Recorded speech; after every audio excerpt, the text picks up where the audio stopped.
Elise Topaski. I am Ron Vandebunty's daughter-in-law, and I'm going to tell this story. It's a little vulgar, but I think he would want me to tell it because after this happened, he told this story over and over and over again. So it was the second time that I had met Ron and Norma. I was dating Jonas, their son, and we went out to eat at this pretty fancy seafood restaurant in Charlottesville.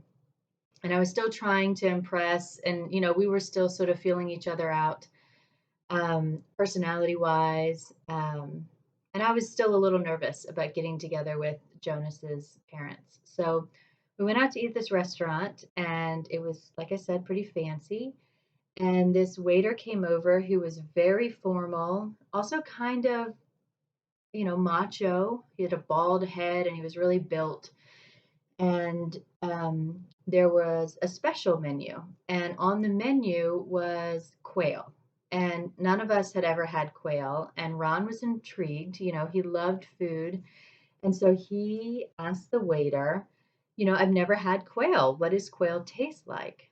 And the waiter responded pretty quickly, and he said, it tastes a lot like dick. And we all cracked up laughing because the waiter said, no, no, no, duck. Quail tastes a lot like duck. And we said, oh. And we all laughed and laughed and laughed. And honestly, the waiter was so embarrassed. And it totally broke the ice because it turns out we all thought this was hilarious.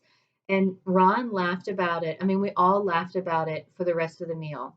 And he told that story over and over.